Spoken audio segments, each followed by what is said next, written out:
Okay, in this video I'm going to be working on obstacles. So Fattori's not ever done obstacles before, but she has walked over this piece of plywood. So I'm just going to wander over now and show it to her.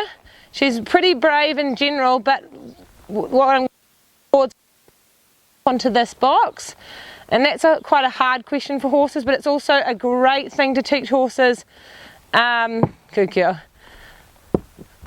In preparation for float loading, in preparation for scary obstacles. It's just a fantastic foundation to give to horses. Now here, usually when I'm riding in, if she was to show me signs of tension in her body, where she was really worried about what was in front of her, or she was backing off or trying to evade, I would have done a very different thing, but here I just quietly kept the leg on and allowed her to walk across. I really want to encourage curiosity. So if she wants to drop her head or stand here or look at it or do whatever she wants, that's her time to do it. I'm going to go back through it one more time. The ultimate goal is that, there we go, is that she can drop her head and have a look. And she wants to walk off here, I'm going to just quietly her back. If they walk off as an evasion, that's different. But if she walks off because she was just looking at something else, that's fine. Okay, now I'm going to introduce her to this box. If she was, I would around at a safe distance, this is not panicking, and then maybe 1 or 2 sessions is just quietly getting them used to it without approaching. This horse is extremely brave, but what I'm going to do is, first and foremost, they need to find straightness at the obstacle so that they're not walking past it. They just need to stand in front, find relaxation, much in the same way when I was teaching her how to do the side pass and the body control. She needs to start relaxed. If she's not relaxed, she's in the survival part of her brain and she can't process information, and that's where you're just going to have a really messy experience. So basically, once she's here, I'm going to quietly close a little bit of leg. She's not going to understand what this means, and you can see here she's trying to walk around it. My job is to not let her go left or right. She's not to leave this side of the box, but I'm not going to chase her. Good girl. Any forward momentum, whether it's her pushing her nose out towards the box or anything, is going to result in me leaving the box as her reward. So this is the question, this is the pressure. So if I keep pushing her up to it, she's going to slip further and further into the survival brain and get stressed. Every time she gives me a positive answer, I take her away from the pressure as a reward. Good, so now I'm going to just quietly keep pressure.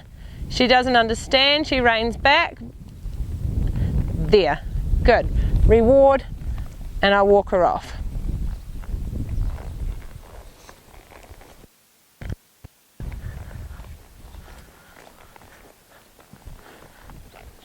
So there, I just got to stay straight. Good girl.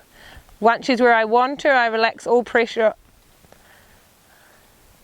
And I'm going to quietly close leg. Now she's trying to answer, I just keep the leg. She's not allowed to leave, so I'll go back and I'll position her where she started. Good. And I need to find that relaxation. So you can see she's starting to anticipate. Well, and I'll just keep her here until, good, take my leg off, relax. Good, then I'll ask her again. Straighten her back up.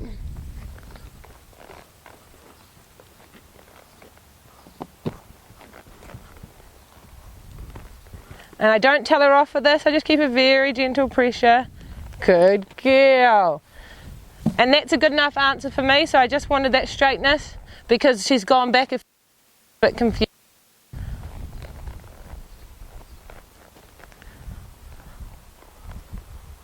Good, that was a great until she left there. I liked how she approached. Good girl. So I just keep the pressure. If she leaves, I open my rein and quietly but quickly guide her back.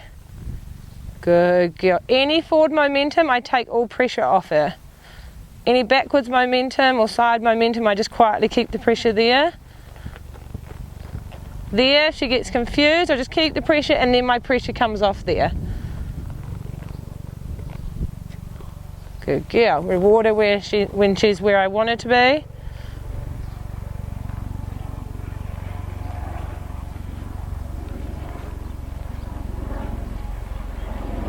Straighten her back up.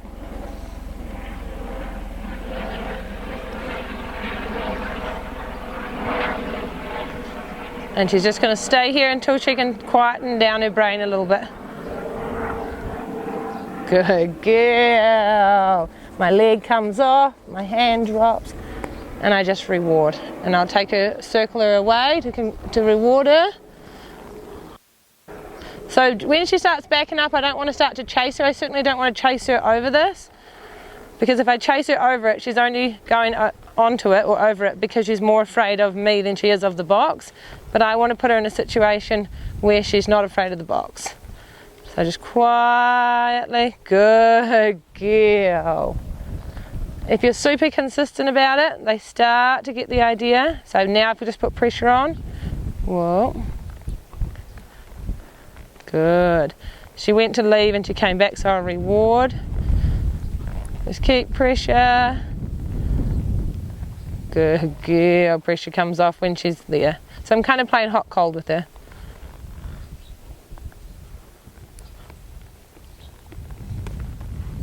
It's quite, I guess if you don't understand what you're doing here, it's quite probably easy to get frustrated, but they literally just don't understand what you're asking them to do.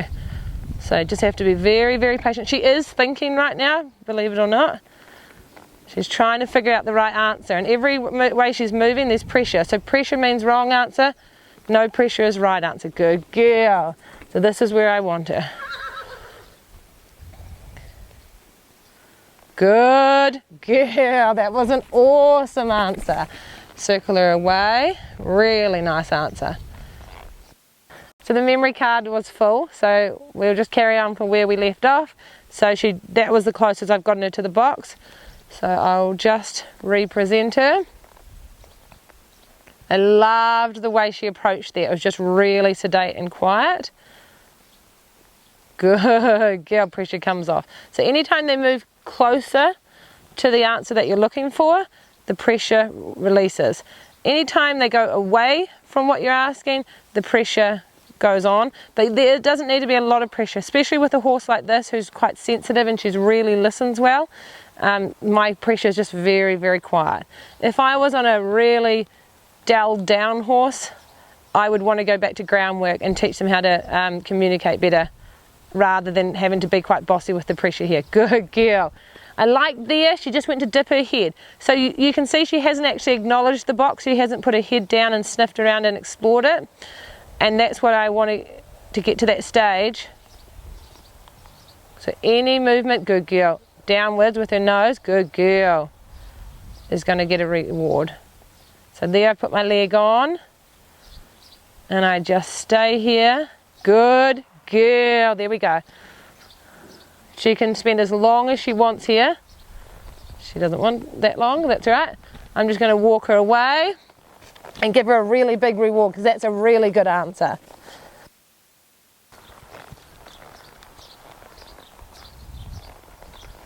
So far in her head, she's clicked on that when she approaches the box and drops her head, she's met with a reward, which is great. There we go, she goes again. I'm going to give her a reward this time, but I'm not going to circle her away. The circle her away, when I circle away, it's a really big reward, usually because there's been a lot of confusion involved. So I'm going to keep the leg press. Good. She just walked forward a little bit with her left front foot. I'm going to stay here and just quietly close the leg.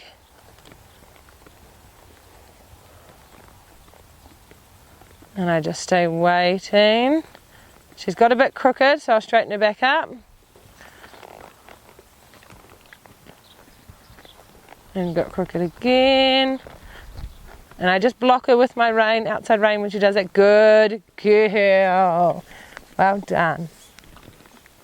Okay, pressure on. Good girl. That was an awesome answer. Well done. Let it look.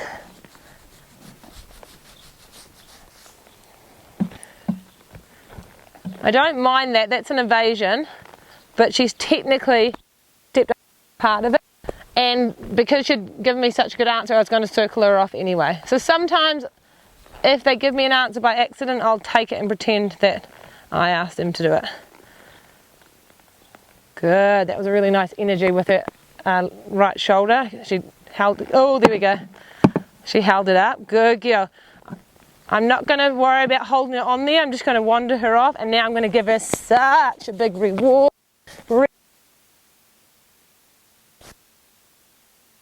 I'm going to walk her off a little bit longer so she has a big, or the more confusion involved, the more I want to take that pressure away. So I'm going to walk up, and just because they did it once doesn't mean they're going to come straight back in. They need a few, sometimes they just need a little bit of time. Good, I'm going to say whoa. Good. Now I don't care that she hopped off it, the goal is that she can just stand there. Good girl. But in order to make this question easier, I'm just going to ask that she stands there a little bit longer each time. She doesn't have to stand there perfectly, that's too hard of a question sometimes. So pressure on. She's wanting to have a look at it a little bit. Pressure on. Good. She's going to go up if she wants. If she wants to pour it, she can pour it as much as she wants. Good girl. Good girl.